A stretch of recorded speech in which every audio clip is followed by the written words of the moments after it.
Good day. I'm Mary Janelle S. Galvez, here to report about domestic market. Domestic markets, also known as internal markets and home markets, wherein goods and services are bought and sold within the borders of the country. It is a much smaller market than the international, external, and foreign or global market. Domestic markets must take advantage of e-commerce. In the domestic market, all the companies face a similar set of economic, social, competitive market, and technological challenges. Since there is only one location or country that we can spot domestic markets, it has same economic, social target, and competitors within the area. Also, the materials, tools, or technology used are limited to the resources that could supply these types of materials to help the process of the products and services. Industry and trade has effectively exploited the domestic markets, with nearly 1 million people adapting to the state of the new normal to develop the country's economy. Due to the pandemic or global issue, all domestic markets must strictly follow protocols ordered for domestic markets to secure and safely put people away from risk of getting disease or being infected. The industry and trade sectors has been implementing this idea by developing commercial infrastructure to facilitate easy access to goods from rural areas to distribute systems nationwide. Commercial infrastructure resources are used to produce private goods. They are developing a way to transport the goods in much more easier approach with the rural areas that they can manage to use. Industry and trade has carried out a plan on development and management for the market to compete with modern distribution channels and retain its important roles in the domestic markets, especially in rural areas. Modern distribution channel is a new way to distribute goods through retail stores. There are two types of channels. Direct channel allows the customer to buy goods directly from the manufacturer, while indirect channel move the product to other distribution channels to get to the customer. Firms that use direct distribution requires their own logistic teams and transport vehicles. A lot of policies and solutions to facilitate the distribution of agriculture products and support participants in the consumption channels of farming products. A project on renewing methods of trading agriculture products to create favorable conditions for the development of farmers. Consumption channels of agriculture products support localities in expanding markets for agricultural products.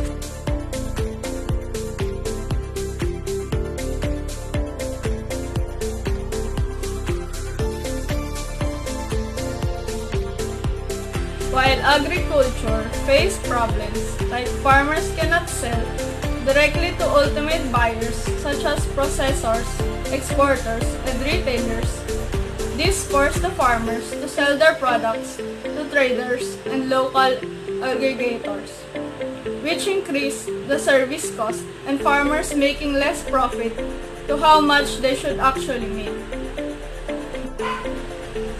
A great solution to the problem is that renewing methods of trading agricultural products is that there are companies who are developing a program for the purpose of farmers selling their products to buyers online and can access by anyone. While this is developing slowly, it is important that the farmers has equal share from what the app or company is profiting from the farmer's product. It is a way to value the work of farmers, thus to sell the good products to the domestic market. Good day everyone, I'm Ara Palabello and I will discuss about the world's most impoverished countries. The world's most impoverished countries. The least developed countries or LDCs are a group of countries that have been identified by the UN as least developed. United Nations use the following three criteria for the identification of the LDCs. First, a low income estimate of the gross national income or GNI per capita. Second, their weak human assets. And third, their high degree of economic vulnerability. There are 50 countries listed in the United Nations Comparative Analysis of Poverty, 34 African countries, 10 Asian countries, 5 Pacific Island nations, and 1 Caribbean nation. Next is the poverty in the Philippines. 65 million poor Filipinos or 80% struggle to survive on equivalent of 98 pesos or less each day in 2003, and 46 million Filipinos by dietary needs. Since 2000, average family incomes have been dropped 10%. It's said that the causes of poverty is a low economic growth, a pure agriculture sector, increasing population rates, and high level of inequality. There are many effects of struggles in the Philippines as a result of these causes, to making it possible for people to survive in this kind of situations. At yung ibang poor Filipino, hindi nagiging sapat ang sweldo o wala silang trabaho para mabili nila yung mga pangangailangan ng pamilya nila, kaya tumataas din ang rates ng poverty sa Pilipinas. Next is the forced abroad overseas workers. 9 to 10 million overseas Filipinos in 192 countries, family separated, plus discrimination, abuse, and violations of their rights to decent wages and working conditions. Maraming Filipino nag-overseas or nag-abroad para magtrabaho. They said that there is a high level of unemployment in the country and they want to ease the burden of their family by working and earning money abroad. And also, mas mataas din ang salary sa ibang bansa kaysa sa Pilipinas. At marami ring Filipino workers ang nagtitiis na mahiwalay sa kanilang pamilya at nagtitiis sa pang-aabuso ng kanilang mga amo nila para lamang kumita at maibigay ang mga pangangailangan ng kanilang pamilya. Next is key characteristics of agriculture in a developing country. First is low labor productivity. Labor productivity, output per worker or output per hour of labor, is quite low in most developing countries. And to feed additional people will require high yields on land already in agriculture or more agricultural land. Labor productivity is defined as the rate performance per worker in the business per unit of time, usually per hour. Simply put, efficiency is how much each worker earns every hour regarding how much each worker earns to do the job. If the yields on the land is low in agriculture, it will become more difficult to produce the amount of food needed to feed the human population. In short, if the land in agriculture is lost, people may find it more difficult to produce and prices may also rise.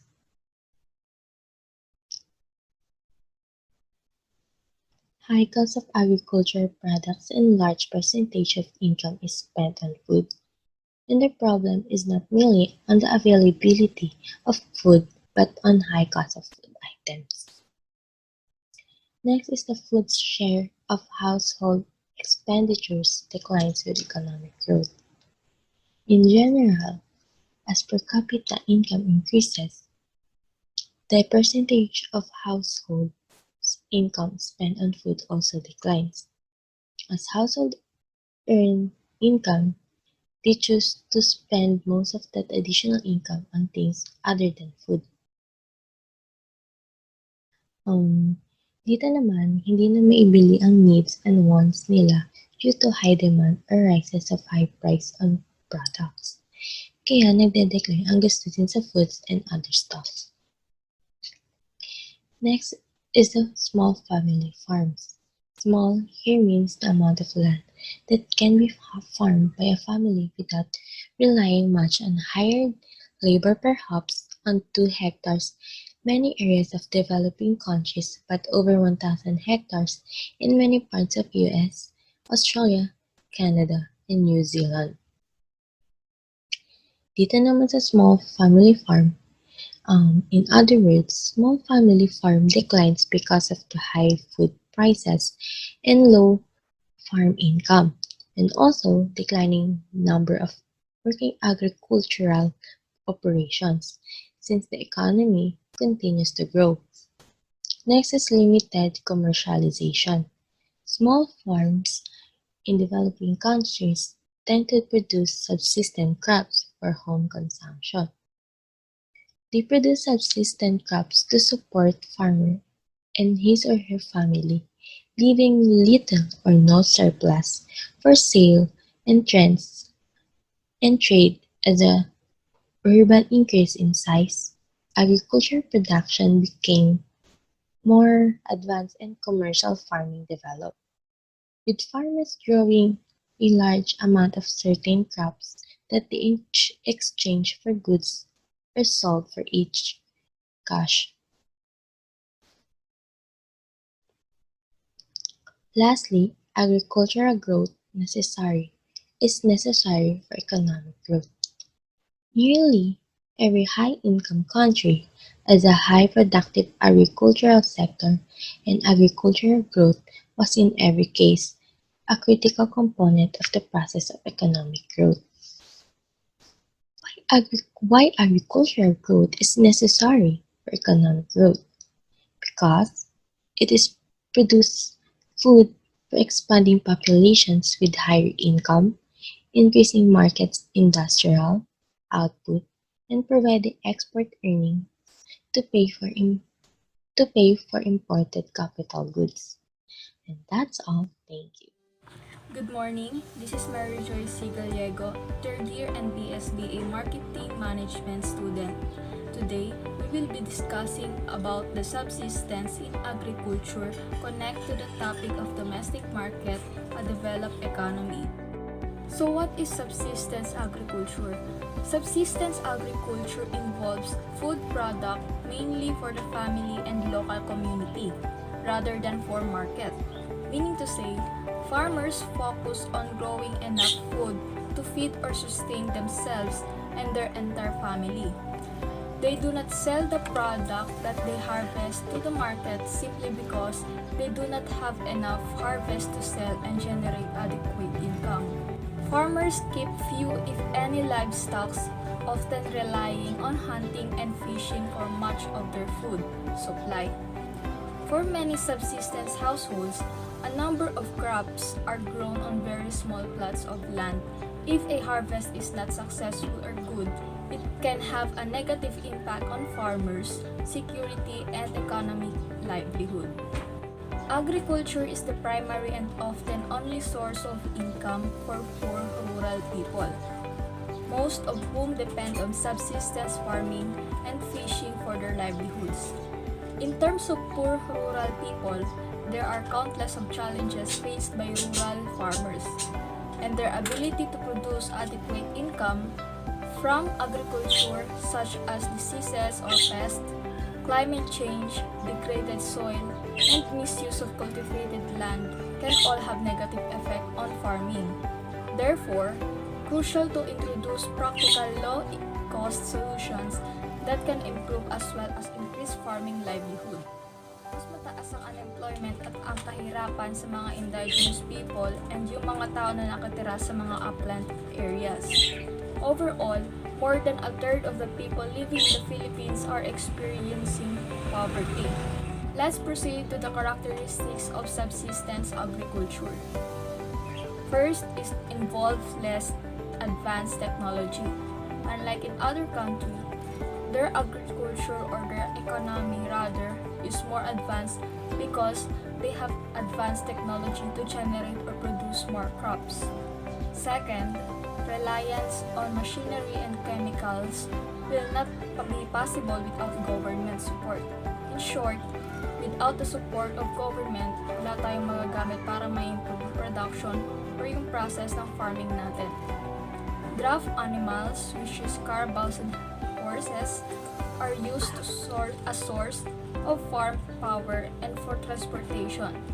This is very common especially sa mga provinces natin. They use carabao and horses para magbuhat ng mga harvest nila or may transport yung mga na-harvest na product sa ibang places. Next, dependent on rainfall as water sources. They use rainfall for pandilig ng mga crops nila, iniipon nila yon para mas makatipid sa bayarin sa tubig. Last, involves more on growing crops than raising animals. Maybe because it less cost rather than in raising animals. According to Steve, slash and burn agriculture is the process of cutting down the vegetation in a particular plot of land, setting fire to the remaining foliage, and using the ashes to provide nutrients to the soil for use of planting food crops. In short, these ashes from vegetation would be used as nutrients to the soil of planting food crops. Steps done in slash and burn agriculture. Prepare the field by cutting down vegetation plants that provide food or timber may be left standing. Second, the downed vegetation is allowed to dry until just before the rainiest part of the year to ensure an effective burn. The plot of land is burned to remove vegetation, drive away pests, and provide a burst of nutrients for planting. Planting is done directly in the ashes left after the burn. Hello, I'm Abby Oxamina. My topic is all about countries of the world. So let's talk about what are the countries that are involved to the developing country. So there are three main classification into this developing country. First is the first world, where it is the United States and its allies.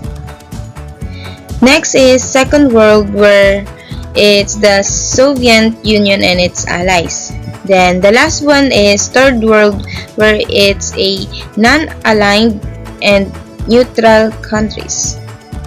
So let's talk about countries of the first world. The term first world originally refers to the capitalist, industrialized countries within the Western European and United States sphere of influence. These nations is the most advanced economy, highest standard of living, the most advanced technology, the greatest influence in the world. The term could also mean industrialized nations, developed countries, rich countries, or civilized world. In contrast to the poor, underdeveloped, uncivilized, exploited nations of the so-called third world country. So, meaning first world countries have a stable democracies and they are characterized by the rule of the law. So, here are the list of countries of the first world. NATO or North Atlantic Treaty Organization member states during the Cold War.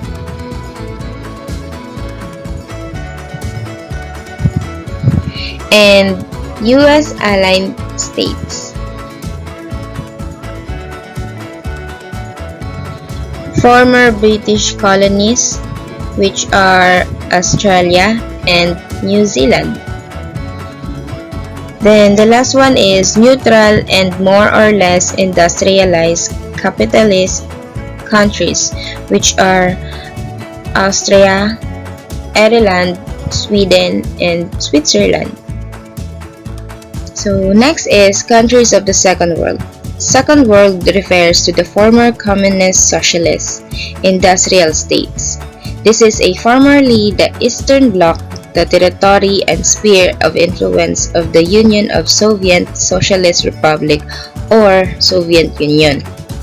They are also the countries that are more stable and more developed than third world countries, but they are less stable and less developed than the first world countries.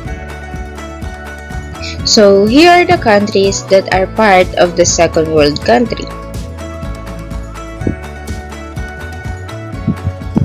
And these are the former Soviet Union countries. Lastly, countries of the Third World. The term Third World was originally coined in times of Cold War to distinguish those nations that are neither allied with the West nor with the East, the Communist bloc. Many poorer nations adopt the term to describe themselves. So here are the countries that are part of the Third World. Over the years, the meaning of this term has become elastic, where it is used to identify the countries with substandard, underdeveloped, or underperforming condition in a certain fields which are in great need of development.